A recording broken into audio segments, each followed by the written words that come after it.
What's up everybody, Chef Glenn B and I'm back in the kitchen, and today I'm working on gumbo. There are a lot of recipes, a lot of variations of gumbo. This is just my humble take on it. All right, so I got all of my great ingredients here. Before I get started, I wanted to share with you what I'm working with here.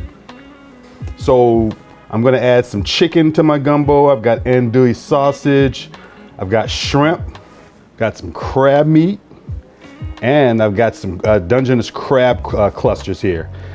These are my vegetables. Of course, I've got the Trinity, the celery, the onions, the green pepper. I've got some fresh garlic, bay leaf, my flour and oil for my roux. And you know that I rarely do anything packaged, but sometimes I do. And I'm using a chicken broth, and I like the low sodium variety for this. And in addition to that, I'm making a Cajun seasoning. Now in that case, I'm not using anything pre-prepared. I've got all of my ingredients here for the Cajun seasoning. Before we get started, let me get all of this protein in the refrigerator and we'll get going. So the first thing I need to do is I need to put together my roux. The roux is quite possibly the most important, actually not even quite possibly, 100% is the most important part of the gumbo. So with my roux, what I'm looking for is a dark brown roux. I want the dark brown, the flavors of the dark brown roux to flavor my gumbo. The dark brown roux is super rich, takes anywhere from 45 minutes to even up to an hour to make, but it's low, slow, and a tedious process. I'm gonna start with my oil. I got canola oil. You don't wanna use butter. Butter will burn. Now you could use butter if you weren't trying to go as dark on your roux as I am, but butter in this case is gonna burn. Got my all-purpose flour.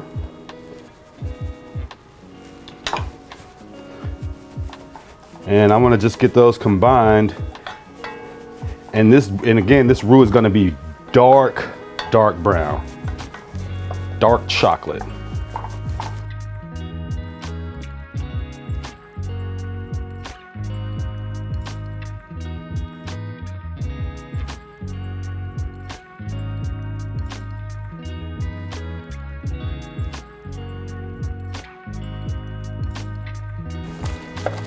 All right, so I moved my roux back here to the stove. I'm keeping a close eye on that. At the same time, I've got a couple of things I want to do. I want to start with getting my sausage browned. Got my andouille sausage, and I've got a little canola oil here. And I'm using, throughout this recipe, I'm using canola oil, not olive oil. Olive oil can tend to get a little bitter. I'm going to just I want to use a neutral oil. I don't want to add any bitterness to my dish.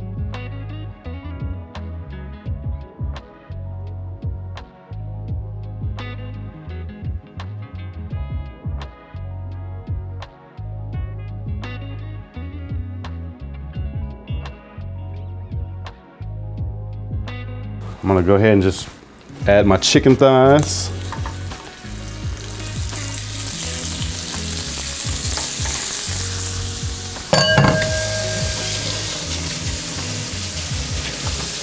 So I'm playing a little bit of musical chairs with my pots here. I got my chicken thighs that I had here. I moved them back to the stove and I moved my roux back up. It's starting to take on some color. We've got a long way to go, but it's beginning to take on some color, as you can see.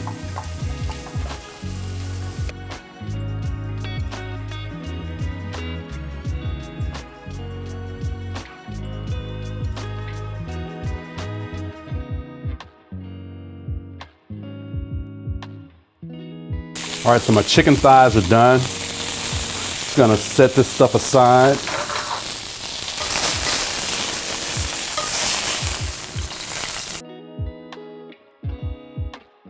So my roux is getting really dark. It's not quite dark enough yet. It's been going now. I had my timer set for an hour just so that I could gauge how long it was gonna take. And there's a little over 17 minutes left in that hour. Take a look at it.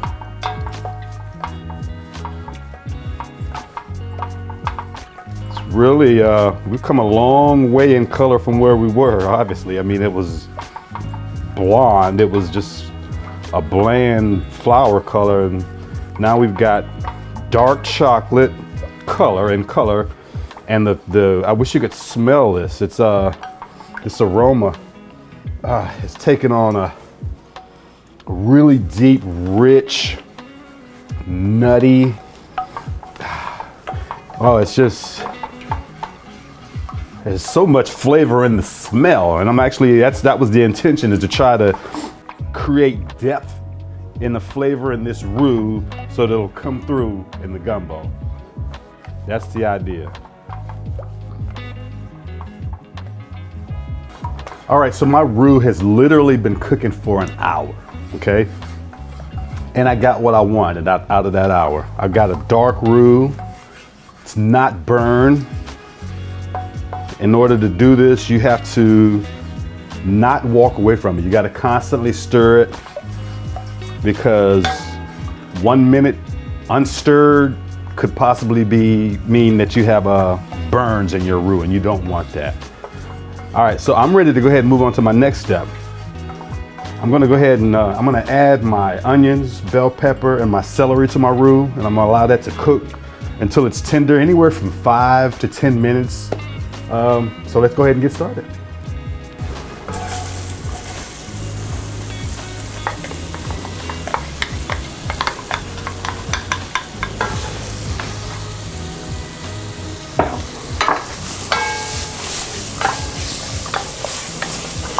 Wow, it smells good.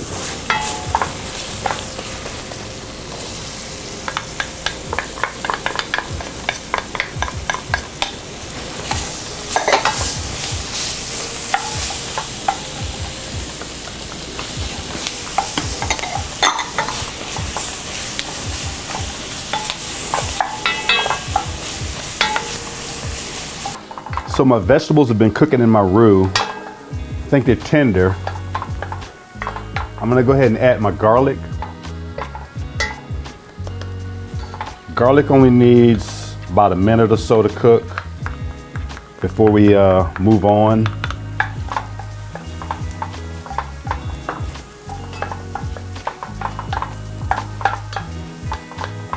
So for this recipe, I need a Cajun seasoning, and I told you I had all my ingredients over here for that. So in this bowl, I'm gonna add my smoked paprika, kosher salt, garlic powder, black pepper, white pepper, onion powder, oregano, dried thyme, and cayenne pepper. And I'm gonna get all of that mixed together.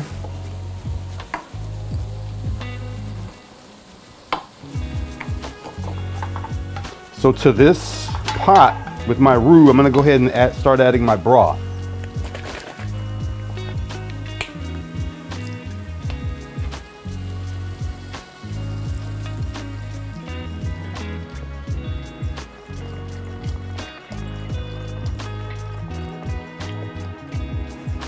I'm gonna throw in my bay leaf. I wanna bring this to a simmer. All right, so we got the gumbo simmering. I wanna go ahead and start adding my sausage and chicken. I need to get my chicken cut.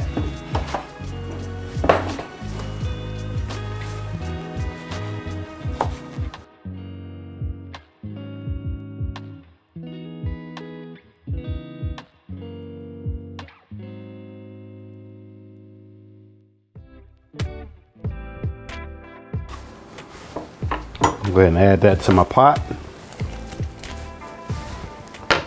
I'm gonna add my andouille sausage to the pot.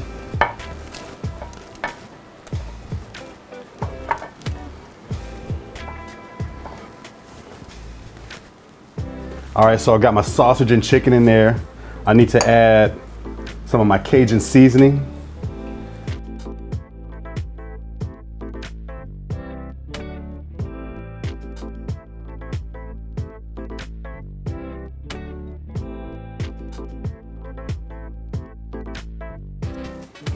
So I'm gonna allow this to simmer for about 30 to 45 minutes. I want those flavors to come together.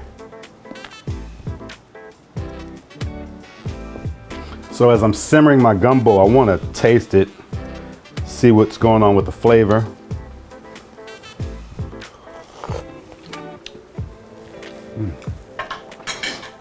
Really deep and rich. The roux, it's really doing its thing. I need to add a little salt and pepper to it.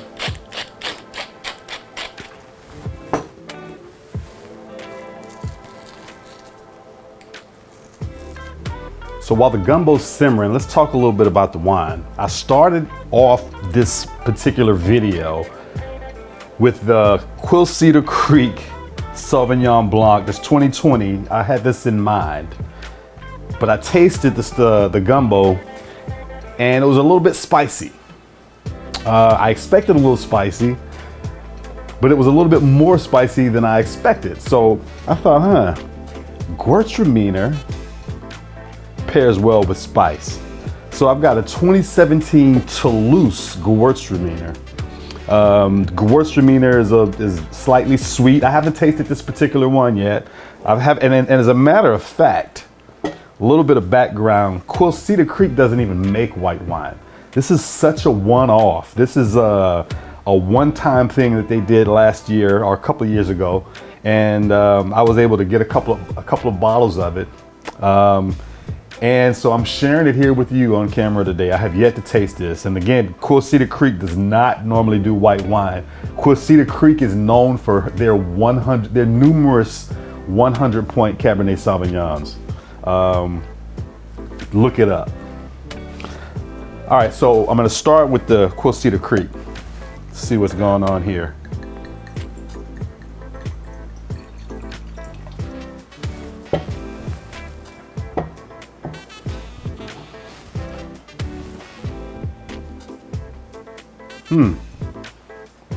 Pale straw, kind of light in color.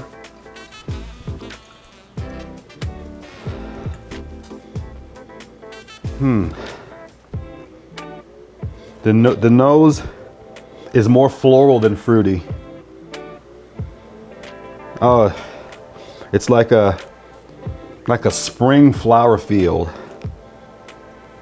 So much floral going on. I can't really identify a particular type of flower or anything, but it's very, very floral, and it's giving away now.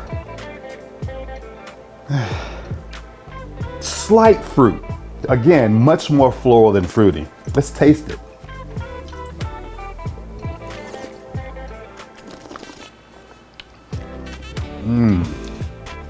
Wow.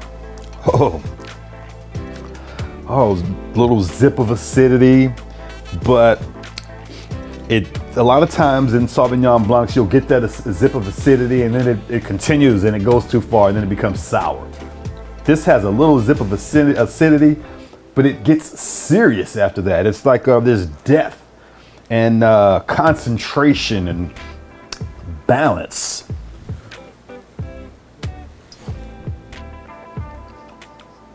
And a mouthfeel, a little bit of a mouthfeel. This is really, really good. Wow, another sip.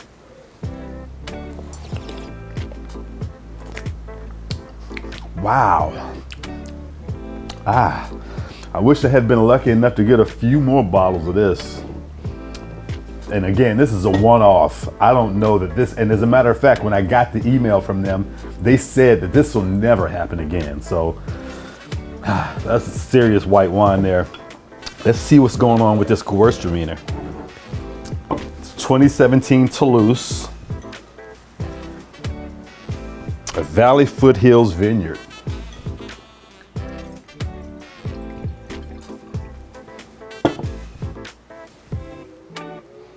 Again, pale straw, kind of light in color, a little darker than that. Oh, but the nose is, this is a Gewürztraminer, so sweet. Oh, it's like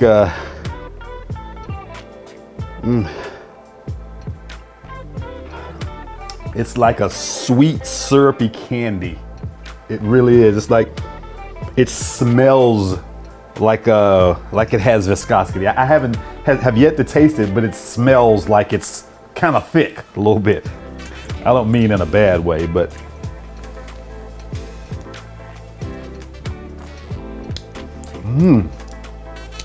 that is interesting. Wow, that's fun and fruity, quaffable. This is outside on a hot summer's day and you got the grill going and it's about 90 degrees, you know, and you want to sip something and nothing too heavy, but something that might go well with the barbecue and a little spice on the, you know, on whatever it is that you're eating. This is good. Very fruity, very tropically fruity. And like, again, there's sort of like a nectar type. It's hard to describe. Yeah, it's like it's so concentrated and so rich on the nose.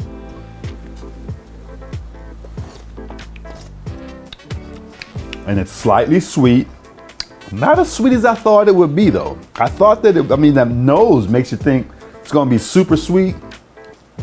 No, this is it's got some good acidity, slightly sweet, not super sweet. So let's see. I had to open both of these to see which one was gonna pair, because again, I started with this, tasted the spice in the gumbo and thought maybe I need something with a little bit of sweetness to balance the spice, because that's what the sweetness in wines do.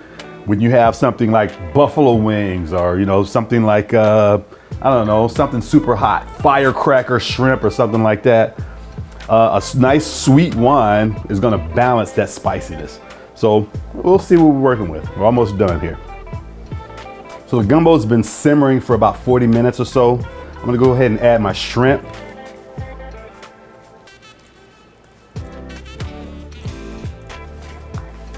I want to allow that to cook about 7 minutes or so. I want the shrimp to become pink.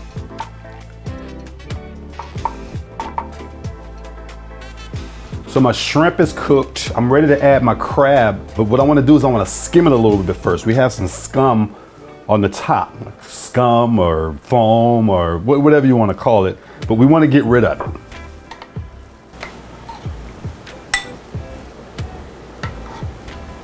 Clean it up a little bit.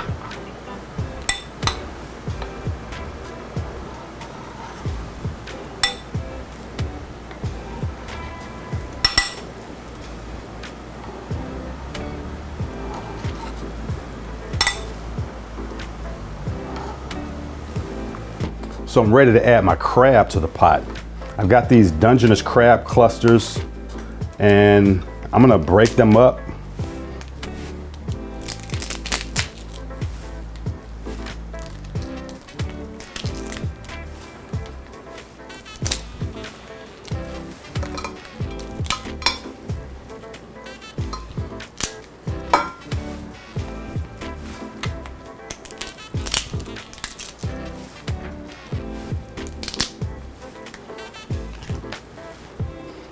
I've got my crab meat. This is gonna make it super rich.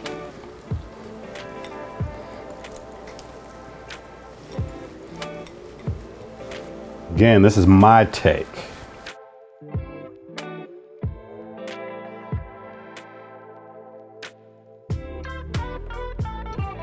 So I'm gonna turn my heat off. I just actually wanted to allow the crab to warm up a little bit because the crab's already cooked. I'm gonna go ahead and add my gumbo filet. This is gonna help me thicken my gumbo.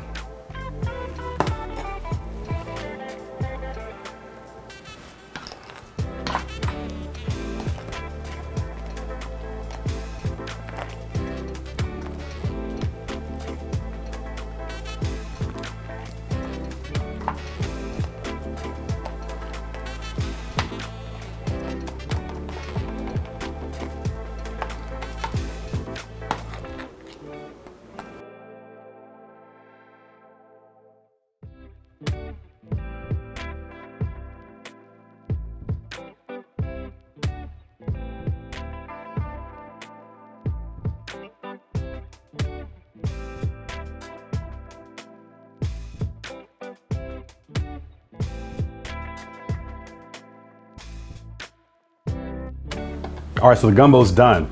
Ready to dish it up.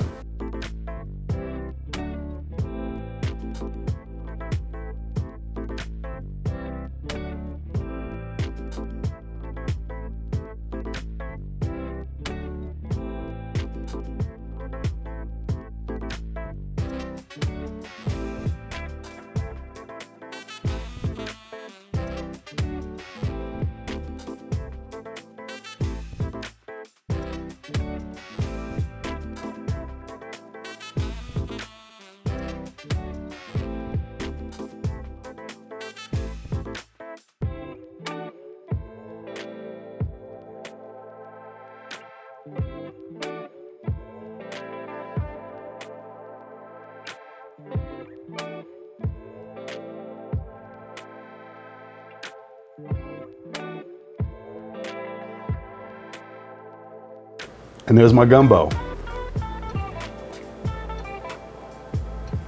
So I'm ready to taste my gumbo. I'm gonna dive right in, no delay.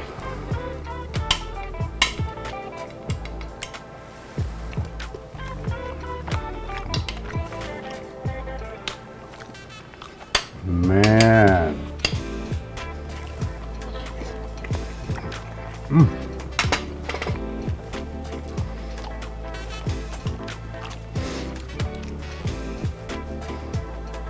The andouille stands out because it's kind of spicy. It's a little spicy. That's some good andouille. The sauce, the roux, the time that we spent cooking that roux paid off. And I need to crack this crab leg. Let's see what's going on here.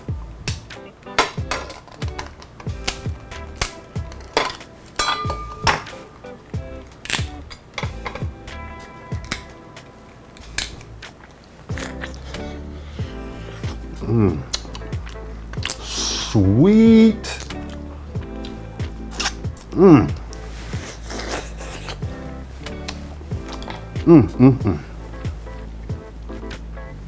Crab shells. Man, I haven't even gotten to the wine yet, and I've got to use a spoon to make sure I don't miss anything.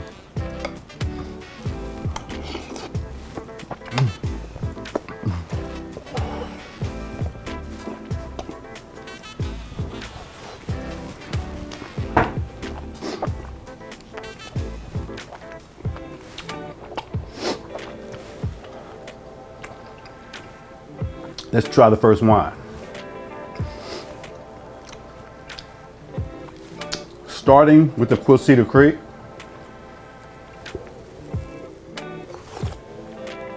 That's pretty good. Let me try it again.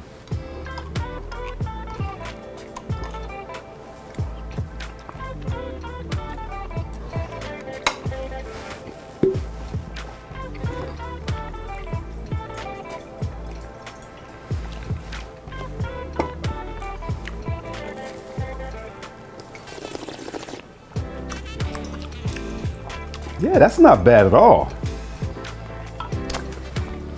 Now let's try the Gewürztraminer. All right, so now let's try the Toulouse. See if it's pairing.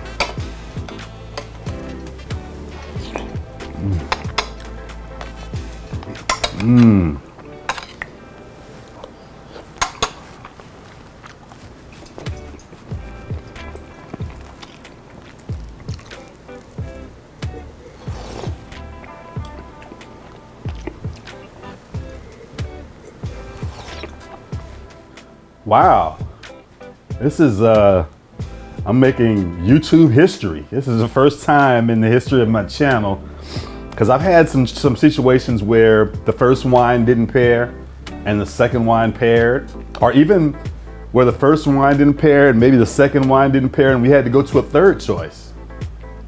But both of these wines are pairing with this gumbo in a different way. What I really want to find out, because the true test, the way you eat gumbo, is you got to put some hot sauce on there. They're both pairing right now. But let's see what's going on when I put this hot sauce on there. Got to eat it with hot sauce, right?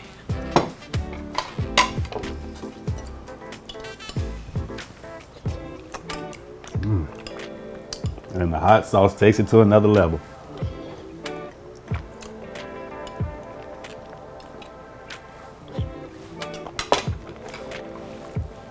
First, the Quilceda Creek.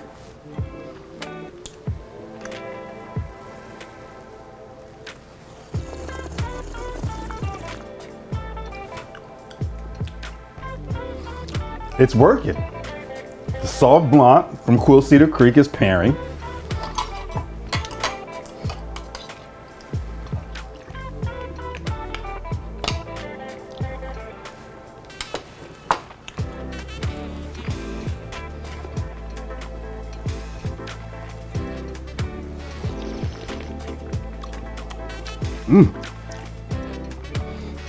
The Gewürztraminer from Toulouse is pairing as well. Who would have thunk it? All right, so I've got to pick one. I've got to pick one. I think. All right, let me double check. I got to double check. My double check is very necessary right now.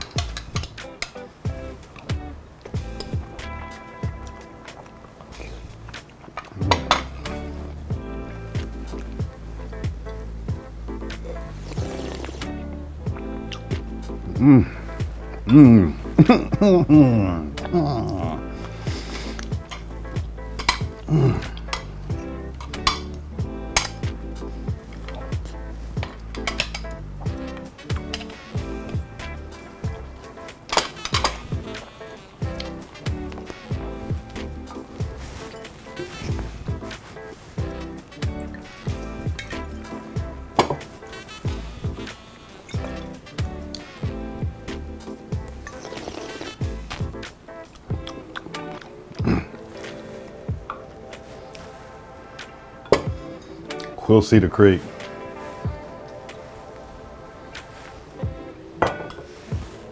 This just takes it to another level. I mean, this wine, again, Sauvignon Blancs a lot of times are looked at as just an easy drinking, quaffable wine, summertime wines. You can sit around and sip them, you know, by the grill or by the pool or whatever you're doing. This is a little bit more serious than that. And again, this is a one-off. This is not something that they do often or that they've ever done, from my understanding. But it just takes this to another level. It's just sort of, it's really serious wine, but enjoyable. And I think this is a little bit better pairing than the Toulouse Gewürztraminer. I'd like to take this opportunity to thank all of you for watching my video today. The link to this recipe will be in the description. Please, if you would, like the video, share the video. And if you haven't subscribed already, please go ahead and subscribe. I regularly drop videos where I'm sharing my favorite recipes and I'm pairing them with wines. I'm Chef Glenn B, and as always, eat well.